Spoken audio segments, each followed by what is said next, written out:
How do you sort out the so-called jargon from real-world practices that work? Do the members of your organization find some business or technology advice utterly confusing?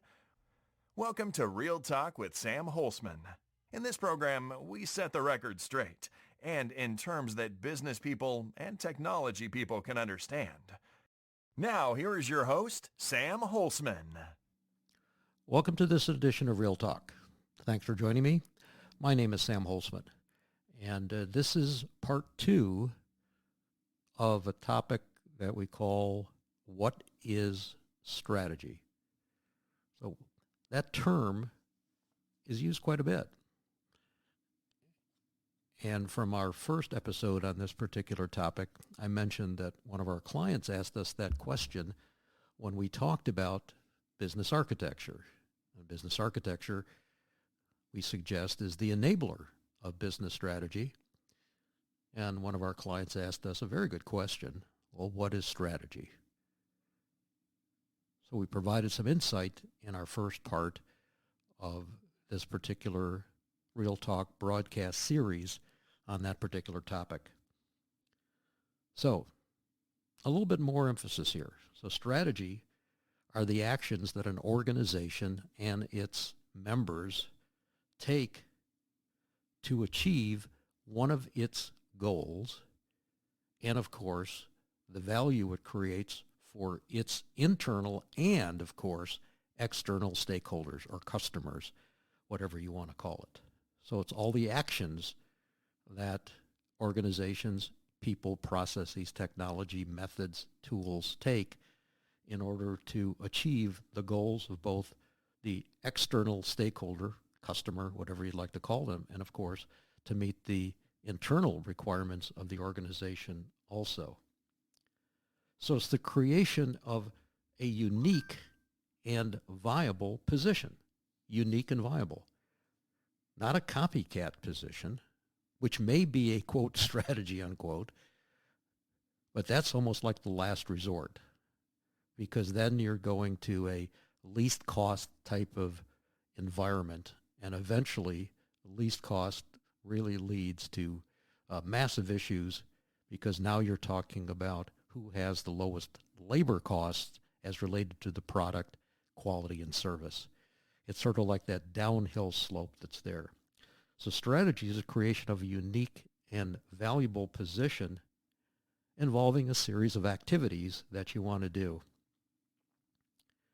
So what it is looking for actually the differences between what your organization is doing and another one, another organization. And you're going to be making trade-off decisions.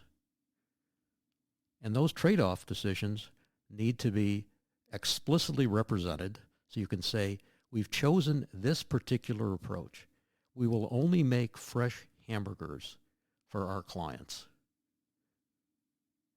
We will not have anything that is pre-prepared or frozen, etc., is the not portion.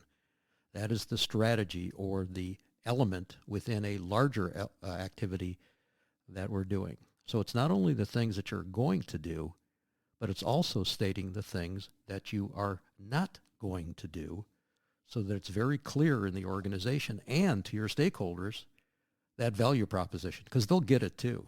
Hey, this organization only makes fresh hamburgers. Every time I walk in to their establishment or buy something from them, I know exactly what I'm doing. Now, of course, it goes beyond that. The success of a strategy depends on doing many things well, not just a few. And of course, that has to do with the abilities of the organization itself. So what we have here is a situation is you're looking for a unique and valuable position involving a different set of activities. And of course, positioning those different from your rivals. One more episode coming up. Thank you for tuning in to Real Talk. Be sure to join your host, Sam Holcman, again for another edition of our program. We'll have more real topics of discussion then.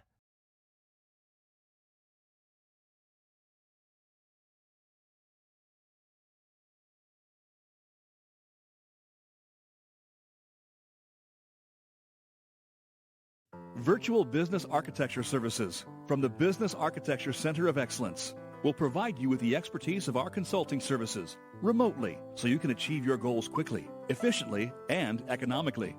Using our business architecture methodology, complemented by our full BACOE practitioner support, we will help you achieve the same great results without any travel at a reduced cost.